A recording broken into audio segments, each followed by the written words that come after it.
Hi, I'm going to show you how easy it is to share any Facebook post with your link ad on top.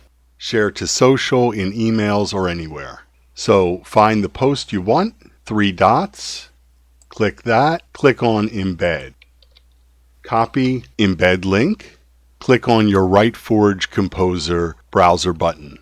Now replace the text with the Facebook post link. What I'm going to do is use create image as well as extract image to see which one I want for a social post. And doesn't matter if I leave these on, but I'm going to choose which of my link ads I'll use.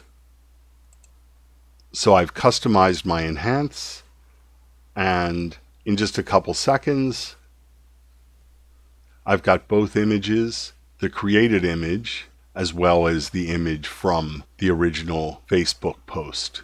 And then what I can do is modify this post, decide where I'm going to send. But when people click on the Writely link, which of course in any social post that's got a URL, that's the inherent call to action. Click on the link. This is what you're asking, and what people get is the post with link ad placed on top. This shows on desktop, mobile, everywhere.